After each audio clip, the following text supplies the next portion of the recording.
All right, Chris, it's about time. Right back at it. We are at session number 5? Where's this 4? This is 4. We split the last one into 2 because it went on a little longer than the other ones had. But yeah, this is, depends how you want to count it, I guess, 4 or 5. Well, we've gone through a few principles and we've gone through a few tools looking at about productivity, time management, and we are basing this whole session and series on a couple of verses out of Ephesians chapter 5, verses 15 and 16. I'm going to read them again because I think it's really, really important. Therefore, be careful how you walk, not as unwise men, but as wise, making the most of your time because the days are evil. So then do not be foolish, but understand what the will. And we easily could have picked one of those verses from Titus about good works as the theme for this class, because in many ways, this is about the really nitty-gritty, on the ground. What does it look like to close that gap between good intentions and good works? And do it without going crazy, burning out, getting stressed out, and being no good to anyone. And that's what this has been about. So can you just give us a brief nutshell as far as the 4 principles and the 4 tools, where we've been so far? Yeah. So I think these are some principles and some tools. There's certainly others. The principles are that we've looked at are don't use your brain to remember things, and we've talked about all the reasons for why, that we don't want to rely primarily on our brains as our place to remember all the things we need to do and need to remember. There's budget your time or plan your time the way you budget your money, right? So you decide ahead of time what you want to do with your time, just the way that we should do that with our money. Put the big rocks in first, so we schedule the things that are important to do instead of trying to balance them with everything else. We make time for what's important, and the things that are not important will fit in around that. And then the last principle is fight distraction. So we're surrounded by distraction. Being fruitful will require fighting distraction. So then last time we talked about the 4 tools that we use for productivity, for godly time management, godly fruitfulness, and that was notes. So a place to just capture our ideas, capture our thoughts, capture the things we need to remember in a simple, straightforward, no bells and whistles kind of a way. So whether that's a notebook, which you can use, or whether that's good digital tools that we got both going on. The second one was a calendar, using calendar well. Digital calendar, where you can use it on your computer, or it's going to ding you in your pocket with your calendar on your phone there. Really important. And everything that you need to do, or every place you need to be, it all is there on your calendar. If it's important, that again, if it's a big rock, it's on your calendar. The place of one truth. Single source of truth. Yeah. And again, truth there, not theologically. That's just a productivity term for what do I need to do, where do I need to go, or all that stuff. It's all there. The third tool is a to-do list or a task list, where you're able to manage the list of the things you need to do. And you may have, we will talk about this when we get into the principles here, but you may have a maybe list or a someday list, and you may have a today list, and you can organize that out, put due dates on things, and organize what you need to do. And then the final tool is just distraction fighting tools. Because of all the distraction that we have, some people maybe have a really good amount of self-control and they don't need those, but for many of us, using tools like screen time or freedom or cold turkey blockers, there's different tools that we can use to really help us fight against the distractions. So those are the 4 principles, and those are the 4 tools. So one of the things that has been percolating a bit in my mind is a question that I have to ask is it worth delving into all these tools and trying to figure out, because there's a lot of different apps for calendars and note taking and all that, trying to integrate things, productivity tools. I got to ask the question, is it worth looking into that and taking the time for that, Chris? So how I answer that question is in two prongs. The first answer is absolutely it's worth it. If you to find a tool that works for you, that works with the way you think, works with your brain, that allows you to be biblically fruitful and productive, is worth the time to find it. It's worth the money. Without a doubt, eh? I've spent a lot of time on getting my tools in a good spot where they make sense, they work with me, they work for me. So I would answer emphatically Yes. yes. The second answer though is it possible? It is possible to just play around with productivity apps instead of actually being productive. And I'm not sure those listening to this, how many of those people may be tempted by that. At times, was that a thing for me? Absolutely. And so, especially when I was setting things up, there is a line that we need to make sure we're not crossing, where we've gone beyond. This is an important selection of a good tool, and now I'm just doing this for fun.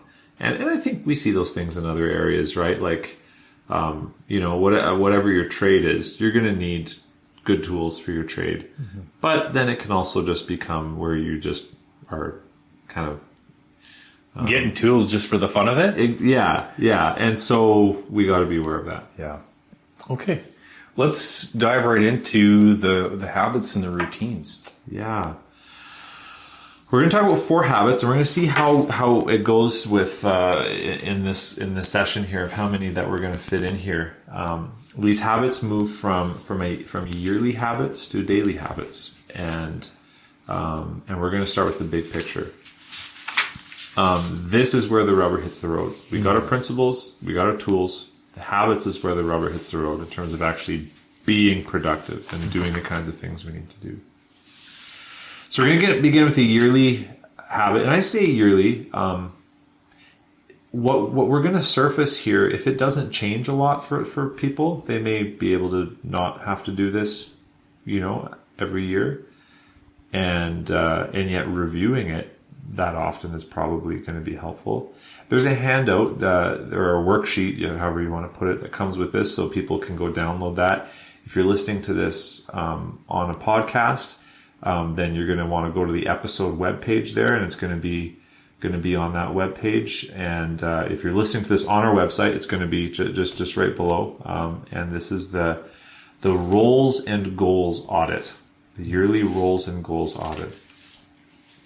What this is designed to do is answer the question, what are my big rocks? And we talked about this a few sessions back. Okay, so we know we're supposed to put our big rocks in first, right? Mm. The important things.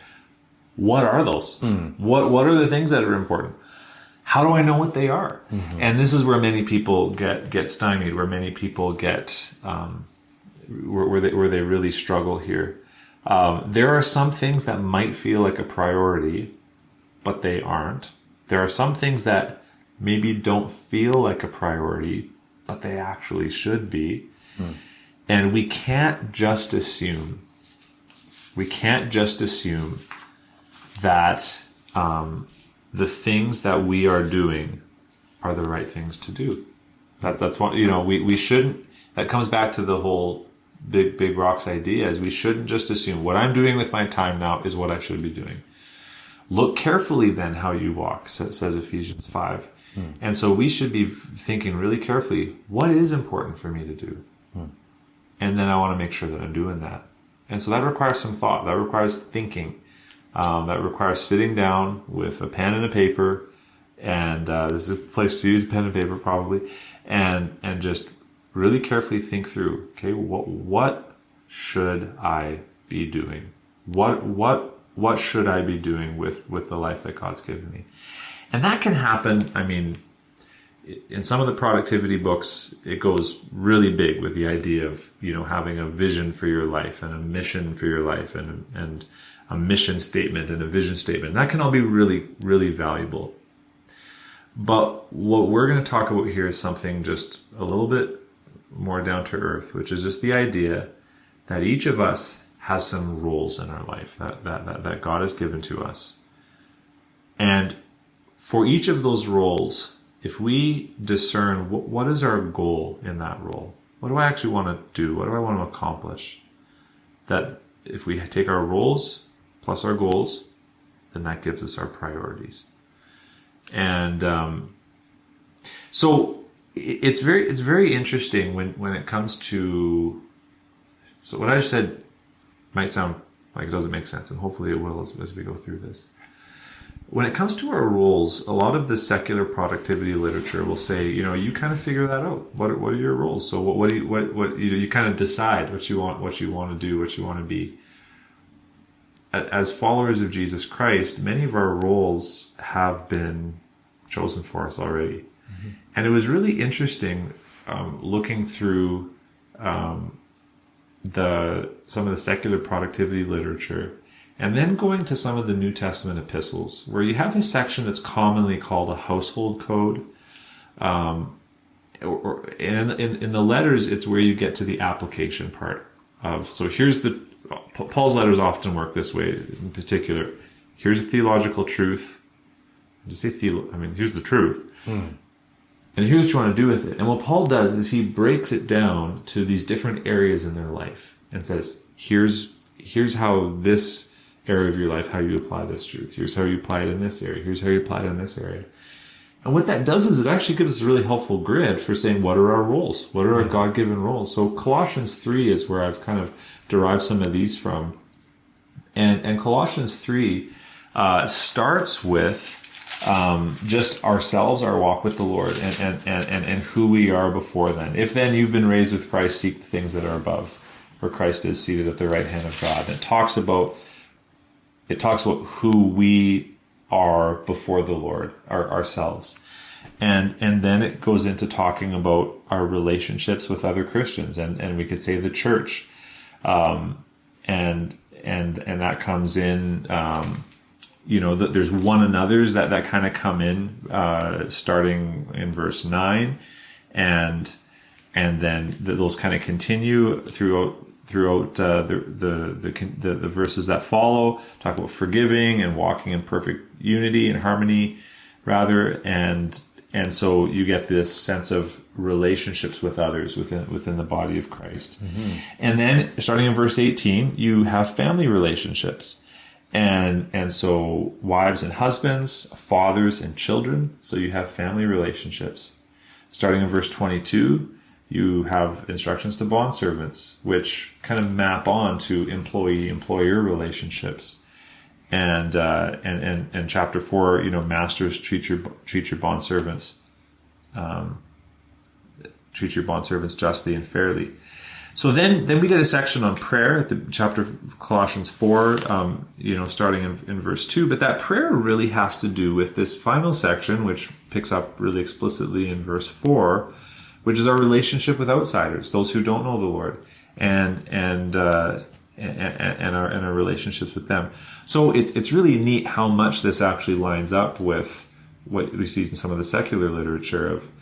It'll often, when you think about your roles, the first role is just taking care of yourself. And that can sound really selfish, but the phrase I think Stephen Covey uses this is sharpening the saw. That if you are just always going, and you never stop to sharpen your saw, you're going to get dull, you're going to get less effective. So it has to be a priority for you to stay healthy, to stay in good shape, so that you can be beneficial to others. And here we see here of just that it starts with our relationship with the Lord and setting our mind on things above. So there's some overlap there. And then can I interrupt please, you there, Chris? Please. Is sharpening the sword the same thing as self-care? Wow, great question. So because that's a really hot topic and a big. I don't think you'll probably be able to answer all the nitty-gritty on that, but we hear a lot about self-care and I don't, maybe it's not what we see in Scripture. If someone wants to know more about self-care, I'd love to recommend some good resources to them, because there's one podcast in particular that I'd love to send them a link to for them to listen to. So self-care, depending on what someone means about it, if it simply means don't burn out, get some sleep, of course. Eat food. Yeah, exactly. But what self-care, the way that phrase is often kind of used and talked about, has to do very often today with a pretty me first way of thinking. And my life is about me. And so sure, I'll serve some people, with a little bit of my time, but if I don't get, 5 nights in this week with the bubble bath and stuff like that, then I'm just going to melt down. And it very easily becomes a pretty selfish thing. So the fundamental thing we want to start with when it comes to this is, and I get this phrase from that one podcast that I'd love to point people towards, your life is a tool, right? We've been put here on planet Earth to accomplish a mission. And we've been given a life. And that's and we want to use it as to bring glory to Jesus. Our life is not here to just enjoy whatever we want to enjoy. So along the way, we're going to need to pace ourselves. We're going to need to do some things along the way so that we don't burn out. So for me, one of the things that just really rejuvenates and charges me up is going for a walk out in the woods. I have my best times praying out there, and neurologically, being out in nature is really good for our brains. Like they've done all the studies. It's awesome for me. Is that self-care? Well, I guess you could say yes, but I do that not as much as I can and minimize everything else, but rather that's something I have to do from time to time so that I can get back to the really important work, which is not walking around in the woods, is fulfilling the missions God's given me to fulfill. Great. So that's a short version of that, and there's a lot more that could be said. But I think sharpening the saw is a good way of thinking about it. You got to do it from time to time so that the saw can keep sawing. Self-care is more like, pampering the beauty queen idea. That's often what comes out. And I'm not suggesting, by the way, that Colossians 3 is necessarily, Colossians 3 verses 1 to 8 or whatever is talking about sharpening the saw. All I am saying here is that this gives us a grid of our roles, right? So there's you and your relationship with the Lord. When we think about it in terms of productivity, we're going to get into this idea that we need to keep the saw or the sword sharp so that we can keep fighting. And we've got our relationships with our brothers and sisters in Christ in the church. So the secular productivity literature will often break it down into there's you, there's your family, there's your social life. And what I find interesting here in Colossians, and we see this in the rest of the scriptures, is that we have different social obligations to our brothers and sisters in Christ and our friends and neighbors who don't know the Lord. And so, and that difference is represented here in Colossians and in other passages in scripture like that. So as we think through our roles, the role that I play just as a Christian in the church is different than the role that I play with my neighbors, with my friends who don't know the Lord. And so thinking that through is really important. In regard to family relationships, notice that wives, husbands, family, children comes after the stuff about the body of Christ. That's provocative. Are you saying that the family of God, the kingdom, is more important than our own families? Is that what we're hearing? More important is language I might not be totally comfortable with, but not less important. And I just think it's very, very interesting, and we should really pay attention to this. And I've talked about this before in the series last year. Many Christian homes have a family is everything, crochet on the wall or something, or what's cross stitch on the wall or magnet on the fridge. And that's just not biblical, right? Our church family, the body of Christ, is at least as important. And there are times where, we need to protect. So, I think for people in full-time ministry, which again, we're all in full-time ministry, but let's say employed at a church like I am, we have to protect our families, right? And make our families a priority. And that's certainly true. But though our family and our relationships in the church are, one is not here and one is not here, So there's a whole lot more that could be said about that. But I think this challenges the idea that our families get everything and the church gets the scraps and the leftovers.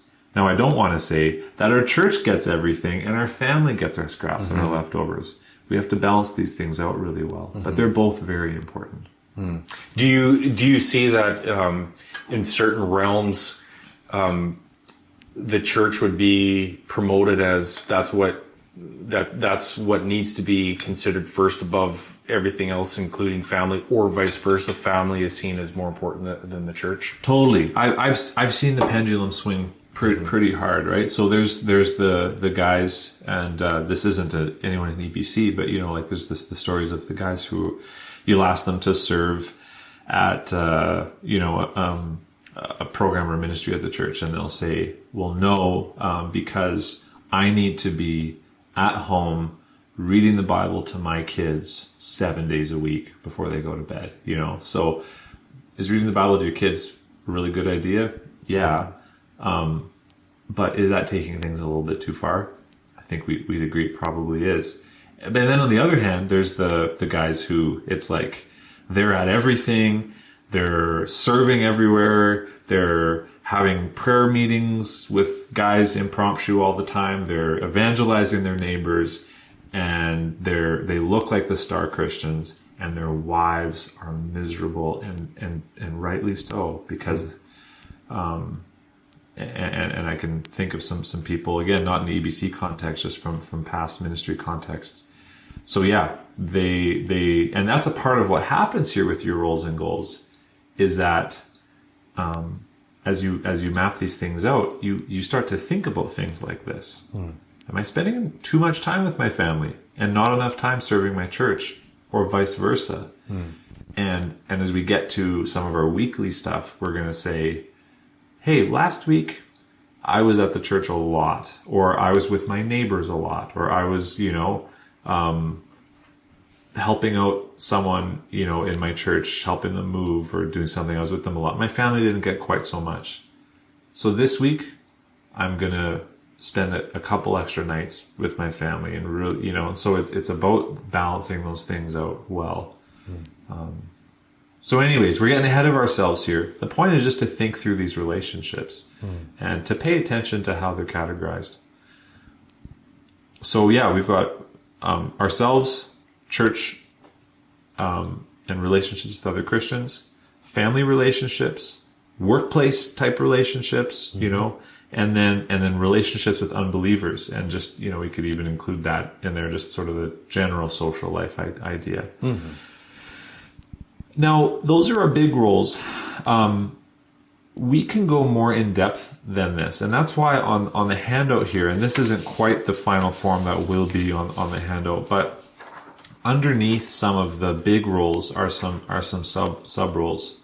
So for example, at work, you may have more than one responsibility. With family, you may have more than one responsibility. For me, with family, and responsibility, I'm kind of speaking there about roles actually. So what are my family roles? I'm a husband. I'm a father. I'm also a brother. I'm also a son, right? So I've got these different roles, and so these become kind of the big categories that we have some sub roles under there, and it's really helpful to just think those through. Hey, what are the roles that I play in each of these areas? Get right in here. So it's very clarifying. And when you first do this, it can actually be a little bit overwhelming. And we're going to talk about being, well, this is maybe a good place to do here, just to be realistic, right? I remember the first time I did a roles and goals audit, I was like, man, I got a ton of roles in my life. And then if you're thinking like, man, so like every week I need to be like doing something in each of these roles, like, you know, you can get ahead of yourself and it can be pretty overwhelming. You know, I am, one of my roles is a great nephew, and when's the last time I've talked to my great aunt? And like, oh, you know, and, so we want to be realistic. But simply clarifying our roles gives us a starting place. Any thoughts or questions or anything about the idea of roles? Nope. Okay. Are we going to get into the goals for each of those? Let's talk about that. So the idea of a goal going with a role, at first sounds like maybe a little bit like, huh? Like, what do you mean? But I think we all understand, right? That if you are let's say a brother, what kind of brother do you want to be? Who do you want to be as a brother? And what are you going to do to be that kind of a brother? Now, this is where this becomes really, really exciting, because this is about living with intentionality. Many of us, I know for me, for years with this stuff, I didn't live with intentionality in these roles in my life. I just sort of, I'm a this, and when someone crosses my path, I'll say this to them and whatever. But to live with intentionality, so, you know, for example, I'm a father. Like, what do I want to accomplish as a father? What do I actually want to do? Right? What kind of father do I want to be, and what will it require for me to get there? So those kinds of questions actually are kind of vision questions, and that's not necessarily represented here. And you could add a column here in between roles and goals that just says vision. Like, what's your vision? Like, what kind of an employee do you want to be, or an employer, or whatever it is? What's your vision for your relationship with your unbelieving neighbors or your unbelieving extended family? Or, and so that's where there's some whole lot of space here to just pray and dream and I think people's lives are transformed. And I'm going a little off script here. People's lives are transformed when they start to get a vision for their life. As in, and vision can sound like more intimidating than it needs to, but I got one life to live. Here's who God made me to be. Some of the gifts but when I use gifts in that context, I mean, here's some of the opportunities and resources I have, some of the things that I'm good at, some of my skills. And how do I best put those together in a way that allows me to serve the Lord? So there's a vision, but then comes the goal. So what do I actually want to accomplish? Now, goals are not just dreams, right? So dreams are wonderful. We should dream, but goals get a little bit more specific than dreams. Good goals have 5 characteristics. And they help. The acronym is SMART. So if people are taking notes, goals are specific. Goals are measurable, right? So for example, let's say I'll give an example from fatherhood. And I got this goal from when I did this material at NBC, and I got this stuff from this specific goal from Jason, and it was super helpful. So let's say in my role as a father, a dream is I want to be an engaged, compelling, godly father who, you know, leads my kids to rich, biblically successful lives. You know, it could be something like that. I'm not saying that's what, you know. But okay, so how are you going to accomplish that? So that becomes your goal. So a good goal is not, I want to be a better dad. Because it's not specific, you can't measure it, and there's no way of being able to follow up to see if you're actually meeting your goal or not. So a good goal is specific, measurable, actionable. You can actually do something about it. And it's realistic, is the R, SMAR.